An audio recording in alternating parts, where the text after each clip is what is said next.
यह आदमी शारीरिक रूप से अक्षम था, जिसकी वजह से इलाके का एक दबंग उसकी पत्नी के पास आता था और आदमी उसकी दबंगई के आगे कुछ नहीं कर पाता था। लेकिन जब वह आदमी डॉक्टर से मिलकर अपनी शारीरिक समस्या ठीक कर लेता है तो वह अपने साथ हुए अन्याय का बदला लेने की ठानता है। इसके लिए वह दबंग को मार देता है और दबंग की पत्नी के साथ दुष्कर्म करता है। इस इलाके की एक बूढ़ी औरत ने भविष्यवाणी की थी कि वही आदमी इलाके का अगला दबंग बनेगा। इस बूढ़ी औरत के पास एक अजीब शक्ति थी जिससे वह पहले ही सब कुछ बता देती थी, लेकिन उस बूढ़ी के अंदर असल में क्या रहस्य छिपा था। तो दोस्तों, आइए शुरू करते हैं सैगलपुर की रहस्यमयी कहानी। शुरुआत में दिखता है कि एक मछली तड़प रही है। इस मछली के पीछे भी एक रहस्य छिपा है जिसे हम फिल्म के बिल्कुल अंत में जान पाएंगे। मछली के पास एक लड़का अजीबो गरीब अंदाज में अपने तरीके से नाच रहा है। नाव पर बैठी एक बूढ़ी औरत मछली की तरफ भाला फेंकती है जिससे मछली मर जाती है। इस बूढ़ी और लड़के के बीच गहरा संबंध है जो हमें फिल्म के दौरान धीरे धीरे समझ में आएगा। मछली के मरने के साथ ही दो आदमी बाइक पर सवार होकर समुद्र के किनारे से गुजरते हैं। यह फिल्म का पहला दृश्य था। इस सीन में एक लड़का है जिसका नाम है मोकाई। वह डब्ल्यू भाई नाम के एक आदमी के खिलाफ कुछ लोगों को भड़काने की कोशिश कर रहा है। ये लोग धीरे धीरे एक साथ रहने की सलाह देने के बाद हमें डब्ल्यू भाई को दिखाया जाता है जो समुद्र के किनारे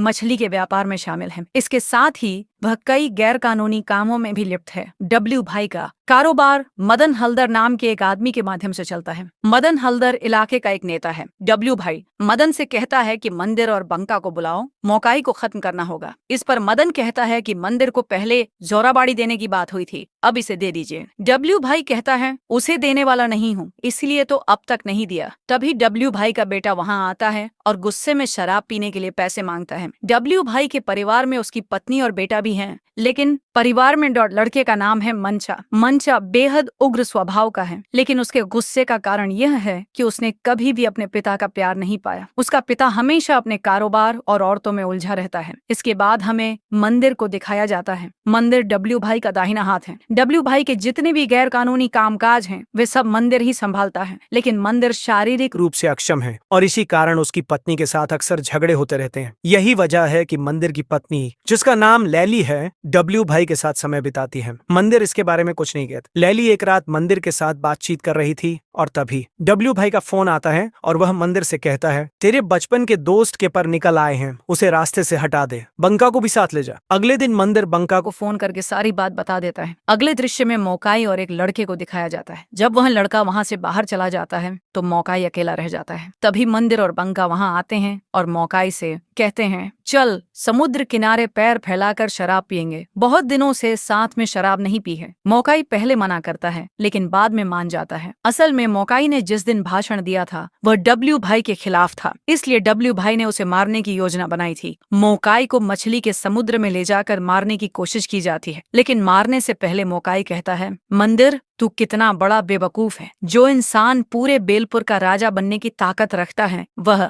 डब्ल्यू भाई का पालतू गुलाम बना हुआ है। मोकाई की इस बात के बावजूद मंदिर अपने बचपन के दोस्त को मारकर समुद्र में फेंक देता है। दूसरी तरफ मंचा समुद्र किनारे टहलते समय हंसी की आवाज सुनता है। वह पास जाकर देखता है कि मदन बाबू की छोटी बहन लाखुमणि फंडूस के साथ बातचीत कर रही है। असल में मंचा लाखुमणि को बहुत पसंद करता था, इसलिए वह गुस्से में आकर मदन बाबू को 2-4 खरी खोटी सुना देता है। इधर रात के समय दोपहर में मंदिर और बंका लौट रहे थे, तभी रास्ते में उनकी मुलाकात मजनू बूढ़ी से होती है। जब मंदिर मजनू बूढ़ी को 100 रुपये देता है तो वो कहती है, यह भी तुझे वापस मिलेगा, तू 50 और तू 50। इसके बाद वे वहां से डब्ल्यू भाई के घर चले जाते हैं। डब्ल्यू भाई और मदन बाबू वहां बैठे शराब पी रहे होते हैं। डब्ल्यू भाई मंदिर और बंका को 50-50 हजार रुपये देता है। दोनों हैरान होकर एक दूसरे की तरफ देखते हैं क्योंकि मजनू बूढ़ी की बात सच हो गई थी। डब्ल्यू भाई अपनी चेन उतार कर मंदिर को देता है और कहता है कि इसे लैली को दे देना। उसी रात मदन बाबू मंदिर को फोन करता है और कहता है कि कुछ दिनों के लिए सुतहाटी नाम की जगह पर छिपकर रहो। मदन बाबू मंदिर को सुतहाटी में छिपकर रहने की सलाह देता है क्योंकि गेलपुर में एक नया ऑफिसर आ गया है। यह अधिकारी मोकाई की हत्या के मामले में मंदिर को गिरफ्तार न कर ले, इसलिए उसे छिपकर रहने को कहा जाता है। दूसरी ओर मोकाई का कहीं कोई पता नहीं चल रहा है, लेकिन जब उसकी साइकिल मिलती है तो पुलिस को तुरंत जानकारी दी जाती है। नया अधिकारी, जिसका नाम मुकुंदरा मुखर्जी है, मामले की जांच के लिए आता है। ये अधिकारी एक अजीब किस्म का इंसान है जिसे पैसों का कोई लालच नहीं है, लेकिन उसकी कमजोरी सिर्फ औरतें हैं। अगले दृश्य में समुद्र किनारे मोकाई की लाश दिखाई जाती है। मजनूपुरी का एक लड़का समुद्र में गोता लगाकर मोकाई की साइकिल को ढूंढ निकालता है। लड़का चाबी लेकर आता है। उधर मंदिर एक बुरा सपना देखकर जाग जाता है। दूसरी ओर जोड़ा फेरी में लोग आंदोलन कर रहे हैं। उनके आंदोलन का मुख्य मुद्दा मोकाई की हत्या की उचित जांच कराना है। डब्ल्यू भाई के मछली कारोबार में जोड़ा फेरी सबसे बड़ा केंद्र है। इसी जोड़ा फेरी में एक तरफ नया पुलिस ऑफिसर और मदन बाबू बैठकर बातचीत कर रहे होते हैं। तभी वहां मंचा आता है और लोगों के साथ झगड़ा शुरू कर देता है। मंचा उन पर हाथ उठाने लगता है, लेकिन मदन बाबू आकर उसे शांत करता है। इसी बीच सुताहाटी के एक दुकान में मंदिर बैठा खाना खा रहा होता है। तभी उसकी नजर एक पोस्टर पर पड़ती है जिसमें एक कविराज हर्बल डॉक्टर का नंबर लिखा होता है। मंदिर छुपते छुपाते उस नंबर को मंदिर पोस्टर से नंबर उतार लेता है, क्योंकि वह अपनी शारीरिक समस्या का समाधान चाहता है। दूसरी ओर मंचा डब्ल्यू भाई के पास आकर कहता है, मैं कारोबार संभालूंगा। तुमने बंका और मदन को सिर पर चढ़ा रखा है, इसीलिए वे जब तब मेरा अपमान करते हैं। डब्ल्यू भाई गुस्से में अपने बेटे मंचा को वहां से भगा देता है। इसके बाद डब्ल्यू भाई जोड़ा फेरी पहुंचता है और फंटूस को जोड़ा फेरी की जिम्मेदारी सौंप देता है। फंटूस तुरंत बंका को फोन करके ये बात बताता है और बंका ये खबर मंदिर को देता है। ये सुनकर मंदिर नाराज हो जाता है, क्योंकि उसे उम्मीद थी कि जोड़ा फेरी की जिम्मेदारी उसे मिलेगी। उधर डब्ल्यू भाई घर लौटकर लैली के साथ फोन पर बात कर रहा होता है। तभी उसकी पत्नी यह बात सुन लेती है। डब्ल्यू भाई की पत्नी पहले से जानती थी कि उसका पति डब्ल्यू भाई और उसकी पत्नी के बीच रिश्ते अच्छे नहीं चल रहे थे, और वह कुछ नहीं कह सकती थी। असल में जब डब्ल्यू भाई रात के समय लैली के साथ करीब होता है तो लैली उससे बच्चा मांगती है। डब्ल्यू भाई इस पर मना कर देता है। लैली फिर मंदिर को फोन करती है और उसे डॉक्टर से मिलने के लिए कहती है। अगले दिन मंदिर उस पोस्टर में दिए गए पते पर डॉक्टर से मिलने जाता है। इसी बीच डब्ल्यू भाई की पत्नी लैली के पास आती है और उसे बहुत खरी खोटी सुनाकर वहां से चली जाती है। जब डब्ल्यू भाई की पत्नी चली जाती है तो मंदिर लैली को फोन करके बताता है कि डॉक्टर ने उसे दवाइयां दी हैं। लैली मंदिर से कहती है, अगर मैं कहूँ कि लोगों को मार डाल तो क्या तू ऐसा कर सकेगा? मंदिर जवाब देता है, क्या हुआ? लैली कहती है, तू कब आएगा? मंदिर जवाब देता है, कल सुबह आ जाऊंगा। अगले दृश्य में मजनू बूढ़ी एक लड़के से सुनती है कि राजा लौट रहा है। मजनू बूढ़ी उतरकर कहती है, राजा लौट रहा है। फिर दिखता है कि मंदिर वापस लौट चुका है और इस बार वह लैली के साथ शारीरिक संबंध बनाता है। लैली कहती है, तू राजा बनेगा? डब्ल्यू भाई का समय खत्म हो चुका है। अगर तू मेरी बात माने और इंसान बन सके तो मैं तुझे बच्चा दूंगी। अगले दृश्य में मजनू बूढ़ी, फंटूस और लाखों मणि। मदन बाबू कुछ व्यक्तिगत वीडियो मंदिर को भेजता है और कहता है कि मोकाई की हत्या के मामले को चुनाव से पहले सभी को बता देगा। वह यह भी कहता है कि अगर लोग जान जाएंगे कि मोकाई को किसने मारा तो कोई भी मदन बाबू को वोट नहीं देगा। मदन बाबू डब्ल्यू भाई से कहता है, मंचा को कुछ दिनों के लिए सुताहाटी के नए इलाके में भेज दो। डब्ल्यू भाई मंदिर और बंका को भुलाता है। चूंकि मंचा डब्ल्यू भाई की बात नहीं मानता, डब्ल्यू भाई अपनी पत्नी से कहता है कि वह मंचा को राजी कराए। इसी बीच लैली और मंदिर एकांत में समय बिता रहे होते हैं। तभी बंका आता है और मंदिर को बुलाता है। लैली बंका को अंदर आने के लिए कहती है, लेकिन बंका की नजर लैली पर जाती है। फिर दोनों जब डब्ल्यू भाई के घर पहुंचते हैं तो डब्ल्यू भाई मंदिर को जिम्मेदारी सौंपता है कि वह मंचा को सुताहाटी के घर तक पहुंचाए। डब्ल्यू भाई के कहने पर रात को मंदिर और मंचा बाइक से निकल पड़ते हैं और रास्ते में एक दुकान से शराब खरीदते हैं। वहां मंदिर की मुलाकात मुकुंद राम से होती है और दोनों के बीच कुछ बातचीत होती है। इस बीच लैली अपने घर को बहुत सुंदर तरीके से सजाती है, मोमबत्तियों से सजाकर। वहीं बंका लैली के बारे में सोचता रहता है। दूसरी ओर डब्ल्यू भाई लैली के पास आता है और कहता है, क्या बात है, आज तूने खुद मुझे बुलाया? लैली जवाब देती है, आज ही बुलाया और अब नहीं बुलाऊंगी। मंदिर और मंचा फिर सुताहाटी के घर पहुंचते हैं, जहां काम वाली की तबीयत खराब थी। इसीलिए मंदिर और मंचा उसे घर भेज देते हैं। जब मंचा अपने पिता से बात करने बाहर जाता है, मंदिर उसकी शराब की बोतल में बेहोशी की दवा मिला देता है। मंचा शराब पीकर बेहोश हो जाता है। इस बीच मंदिर बाग को लेकर अपने घर की ओर निकल पड़ता है।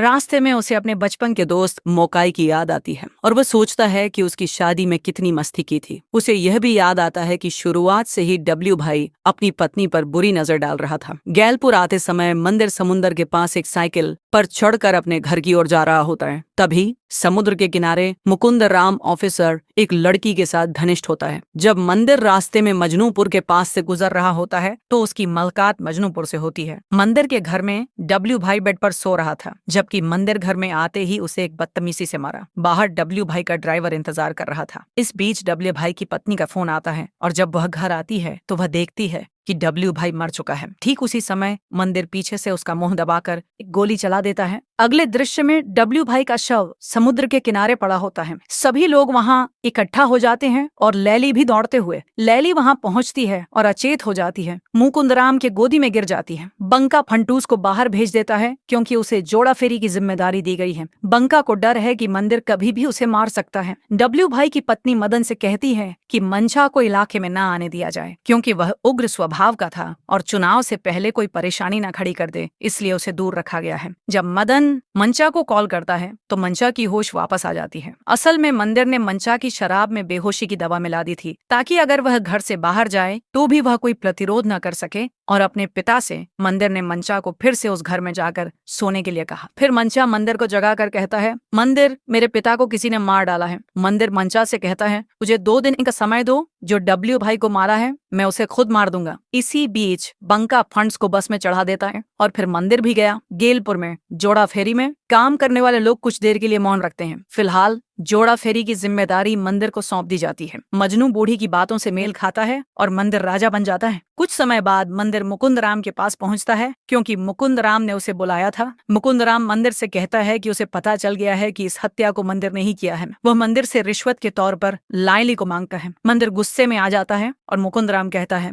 अगर मुझे तुम्हारे पास रहकर काम करने का मौका मिलता है तो तुम्हारे लिए ये फायदेमंद होगा। घर लौटने पर मंदिर लायली से ये बात कहता है। लायली गुस्से में आकर माने नहीं करती। मंदिर फिर गुस्से में कहता है, तू तो डब्ल्यू भाई के साथ रातें बिताती थी, मैंने कुछ नहीं कहा। आज मेरी बात सुन। तू चाहती थी कि मैं गेलपुर का राजा बनूं, तो अब मालिक की बात सुन। रात को मदन बाबू मुकुंद राम को अपने घर खाने के लिए आमंत्रित करता है। मुकुंद राम खाने का आयोजन खत्म करता है और जब डॉन्ट मुकुंद राम बाहर जाते हुए कांस्टेबल से कहता है, थोड़ा ध्यान रखना। अगले दिन बंका मदन बाबू को मजनू बूढ़ी के बारे में बताता है। मदन बाबू कहता है कि तो फिर हमें उससे मिलना चाहिए। रात को जब वे बाहर जाते हैं तो फंटूस और लाखुमनी भी आते हैं। वहीं उस रात मुकुंद राम लायली के साथ समय बिताने आता है। दूसरी ओर मंदिर मजनू बूढ़ी को बुलाने आता है, लेकिन वह वहां नहीं होती। मजनू बूढ़ी का बेटा वहां खाना खा रहा था। मंदिर उससे पूछता है, बूढ़ी कहाँ है? बेटा जवाब देता है, वह नहीं है। तुम कौन हो, मुझे बताओ। मंदिर फिर कहता है, तुम जानते हो क्या? बेटा जवाब देता है, मैं सब जानता हूँ। फिर बेटा कहता है,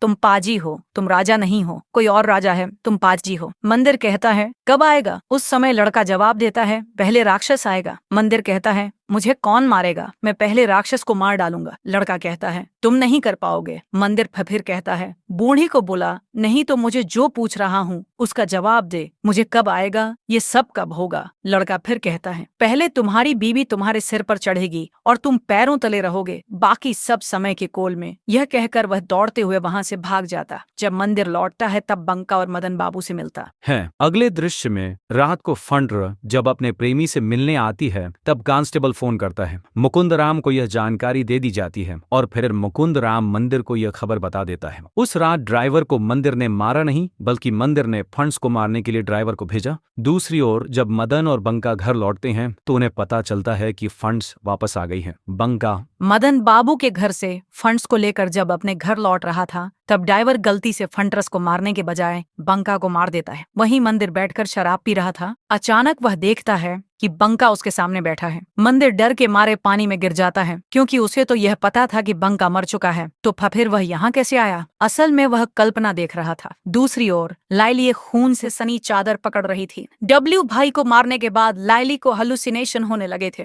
जिसमें चादर पर खून के धब्बे थे। अगले दृश्य में लाइली डब्ल्यू भाई की तस्वीर में धूप बत्ती अर्पित कर रही होती है और अचानक गुस्से में आ जाती है। फिर वह धूप बत्ती डब्ल्यू भाई की तस्वीर की ओर फेंक देती है और भोला से कहती है कि डब्ल्यू भाई का कमरा खोल दो। वहां से वह डब्ल्यू भाई की पिस्टल ले लेती है। दूसरी ओर सुबह जब ड्राइवर मंदिर के पास आता है तो उसे देखता है कि मंदिर बेहोश पड़ा हुआ है। ड्राइवर मंदिर की आंखों में पानी डालता है। तब मंदिर उठकर बैठते हुए ड्राइवर जो फंटूस को मार नहीं सका उसके लिए वह मंदिर से बहुत माफी मांगता है। मंदिर लेकिन कोई बात नहीं सुनता और ड्राइवर के पेट में बोतल तोड़कर घुसा देता है। ड्राइवर मर जाता है। दूसरी ओर मदन और फंटू सुता हटरी के घर आते हैं। घर के कामकाजी लोग सब बता देते हैं कि उस दिन मंदिर की बातें सुनकर वह घर गया था। ये सुनकर वह रोने लगता है और सब समझ जाते हैं कि मंदिर ने डब्ल्यू भाई को मारा था। मंदिर लौट कर आता है और देखता है कि लाइली वही चादर धो रही है जिस चादर में डब्ल्यू भाई को मारा था। मंदिर पूछता है क्या हुआ, तो लाइली फिर से चादर को धोने लगती है और मंदिर उसे डांटते हुए कहता है